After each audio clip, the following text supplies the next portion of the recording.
Hello friends, welcome to my YouTube channel Samrat education. दोस्तों, इस video में फोर्थ सेमेस्टर के एक विषय crop production technology second rabi crop के बारे में बताने वाला हूं, जिसमें मैं वीट के बारे में आप लोग बता रहा था। इससे पिछले वीडियो मैंने वीट के बारे में बताया है।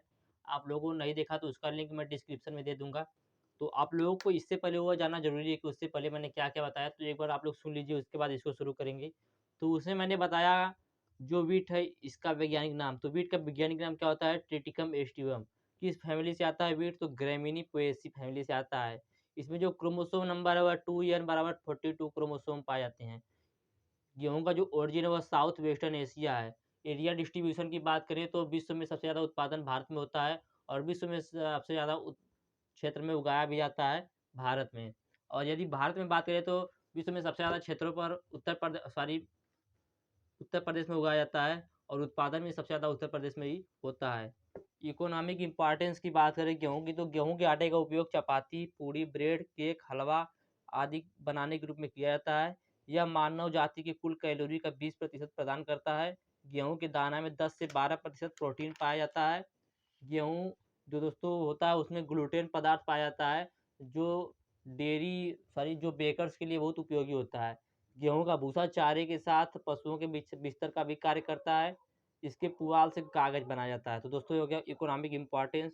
क्लाइमेट, इसको ट्रॉपिकल एंड सब ट्रॉपिकल और टेम्परेट तीनों प्रकार की जलवायु दोस्तों उपयुक्त होती है इसके लिए। सवाल की बात करें तो इसे अच्छी जल निकासी वाली उपजाऊ दोमट चिकनी मिट्टी वाली भूमि सर्वोत्तम होती है। वैरायटी की बात करें तो कल्याण सोना WH 147, राज 1515, GW 496, GW 503, GW 190। दोस्तों और भी वैरायटियाँ, तो इतनी वैरायटियाँ हो गई।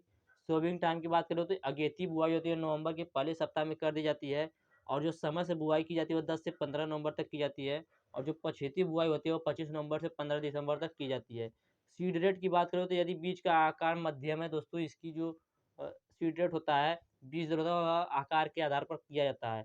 यदि दोस्तों 1000 दाने का वजन जो है 38 से 44 ग्राम है, तो 100 किग्रा प्रति हेक्टेयर की दर से बीज की बुआई होगी। यदि 45 ग्राम से ज़्यादा है तो 125 किग्रा प्रति हेक्टेयर की दर से बुआई होगी। यदि लवड़ी मिट्टी है जहाँ पर लवड़ ज़्यादा है, तो इस स्थिति में 25% अधिक गेहूँ बोया जाता है, यानी 125 से 150 किग्रा प्रति हेक्टेयर की दर से बुआई की जाती है। अब दोस्तों हम लोग देखेंगे मैन्योर एंड फर्टिलाइजर, जो कि हमें आज देखना है। आज वीट खत्म हो जाएगा। इसके बाद आप लोगों को यदि फोर्थ सेमेस्टर का और भी वीडियो चाहिए तो आप लोग कमेंट में नेक्स्ट वीडियो लिखिएगा, उसके बाद आप लोगों को अगला वीडियो मिलेगा। तो चलिए देखते हैं मैन्योर और फर्टिलाइजर। तो इसे FYM 10 से 12 टन प्रति हेक्टेयर की दर से चाहिए। FYM का मतलब दोस्तों farm yard manure. Farm yard manure जो कि सबको पता है गोबर की खाद होती है। नाइट्रोजन 60 किग्रा प्रति हेक्टेयर की दर से दिया जाता है। पोटेशियम जो होता है दोस्तों 60 किग्रा प्रति हेक्टेयर की दर से दिया जाता है। और जिंक जो है 3 साल में एक बार दिया जाता है 25 किग्रा प्रति हेक्टेयर की दर से। तो दोस्तों ये हो गया मैन्यूर एंड फर्टिलाइजर। आगे देखते हैं इरिगेशन, सिंचाई। सिंचाई अभी मैं आप लोगों को फिर से बताऊंगा जितना भी बता रहा हूँ आज की वीडियो का। आप लोग इसका PDF चाहिए तो डिस्क्रिप्शन में व्हाट्सएप ग्रुप का लिंक और व्हाट्सएप नंबर दिया गया, मैसेज करके PDF भी ले सकते हैं। इरिगेशन की बात करें, सिंचाई की बात करें तो गेहूं की फसल में सामान्यतः 5 से 6 सिंचाई होती है। गेहूं की फसल में कितनी सिंचाई होती है? 5 से 6 सिंचाई होती है। लेकिन दोस्तों उत्तर और मध्य गुजरात में गेहूं की फसल को 8 सिंचाई किया जाता है। गेहूं में कितनी सिंचाई की जाती है? 8 सिंचाई की जाती है। अब देखते हैं दोस्तों गेहूं में सिंचाई की समय क्या होती है, कब कब सिंचाई करना चाहिए। तो दोस्तों यदि एक सिंचाई संभव हो तो 21 DAS, DAS का मतलब आप लोग समझ रहे होंगे, डे आफ्टर सोइंग, बुआई के 21 दिन बाद। DAS का मतलब है बुआई के बाद। ठीक है दोस्तों, तो DAS का मतलब हो गया डे आफ्टर सोइंग, बुआई के 21 दिन बाद पहला सिंचाई कर देना चाहिए यदि संभव हो तो। दूसरी सिंचाई, दूसरा पॉइंट क्या है? यदि दो सिंचाई संभव हो तो 21 दिन पर, और दूसरी 65 से 70 DAS की अवस्था, फूल आने की अवस्था पर सिंचाई कर देनी चाहिए। तीसरी सिंचाई संभव हो तो उन्हें CRI ज्वाइनिंग और फूल आने की अवस्था में देनी चाहिए। यदि चौथी सिंचाई संभव हो तो उन्हें CRI टिलरिंग फ्लावरिंग पर देना चाहिए। और पांचवा दोस्तों है, यदि पांचवा सिंचाई देना संभव हो तो उन्हें CRI टिलरिंग ज्वाइंटिंग या बूट पर देना चाहिए। और दोस्तों मत वीडियो को लाइक कर दीजिएगा। सीड ट्रीटमेंट, सीड ट्रीटमेंट क्या होता है दोस्तों? बीज उपचार। इसका बीज उपचार कैसे करेंगे? तो जड़ सड़न और बीज सड़न जैसे मृदा जनित रोगों को नियंत्रित करने के लिए बीजों को कवकनाशी जैसे कैप्टान या थ्राइएम 3 ग्राम प्रति किग्रा बीज से उपचारित करना चाहिए। दोस्तों क्या बताया जा रहा है, जड़ सड़न, बीज सड़न जैसे मृदा जनित रोग को नियंत्रित करने के लिए या कम करने के लिए बीजों को कवकनाशी से जैसे कैप्टान हो गया या थायरम हो गया, इसके 3 ग्राम को 1 किग्रा बीज से उपचारित करना चाहिए। मतलब 1 किग्रा बीज में 3 ग्राम थायरम या कैप्टान डालना चाहिए। जहाँ पे हल्की रेतीली या रोगाड़ू मिट्टी है, वहाँ के क्षेत्रों में दीमक एक गंभीर समस्या होती है।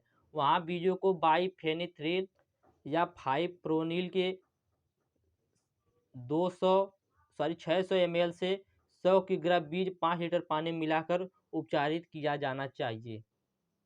उपचारित किए गए बीजों को रात भर सुखाना चाहिए और अगले दिन सुबह बुआई के लिए उपयोग करना चाहिए। फिर से एक बार सुनिएगा कि सीड ट्रीटमेंट क्या होता है।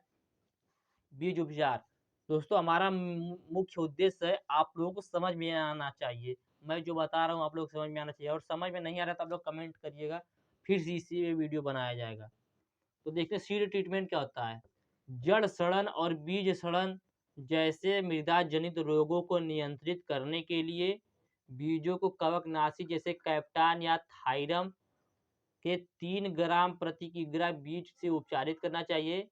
हल्की रेतीली या रोगाड़ू मिट्टी वाले क्षेत्रों में जहां दीमक एक गंभीर समस्या होती है, वहां बीजों को बाइफेनथ्रिल 200 ml या 5-प्रोनिल 600 ml से 100 किग्रा बीज 5 लीटर पानी में मिलाकर उपचारित किया जाना चाहिए।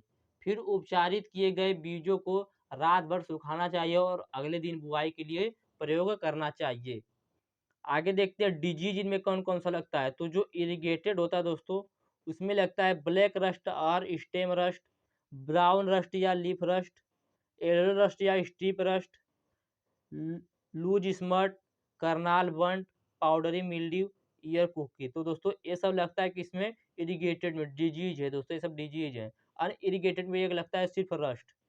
तो यदि पूछ दिया कि गेहूं में कौन कौन से डिजीज लगते हैं, सिंचित गेहूं में कौन कौन से रोग लगते हैं, तो ब्लैक रस्ट और स्मट रस्ट, ब्राउन रस्ट और लीफ रस्ट, येलो रस्ट या stripe rust, loose smut, Karnal bunt, powdery mildew, ear cockle. और अनइरिगेटेड गेहूं में कौन सा रोग लगता है, तो सिर्फ रस्ट लगता है। अब पूछ देगा कि जो इरिगेटेड गेहूं का बीज होता है, इरिगेटेड गेहूं होता है, उनमें कौन सा पेस्ट लगता है, तो उसको भी देख लेते हैं।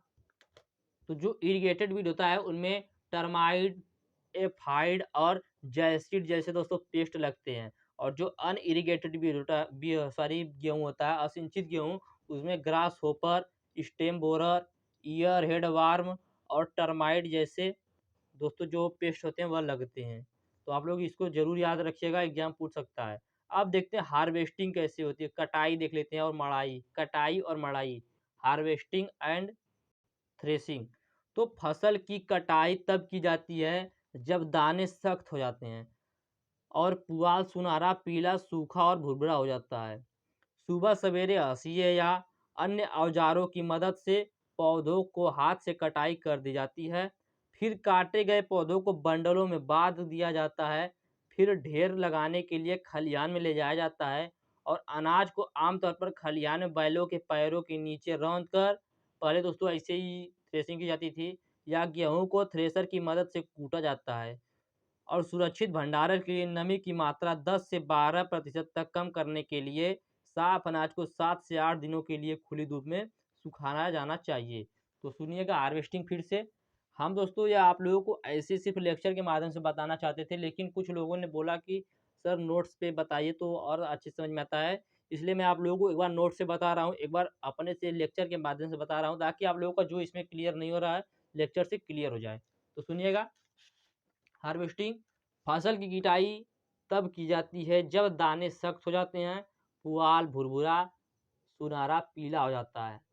सुबह सुबह दोस्तों हाशिए या अन्य औजारों की मदद से हाथ से पौधे की कटाई की जाती है। फिर काटे गए पौधों को बंडलों में बांध दिया जाता है। फिर उस बंडलों के ढेर को उठाकर खलिहान में रख दिया जाता है। वहाँ पर बैलों के पैरों के नीचे या थ्रेसर की सहायता से उन्हें कूटा जाता है।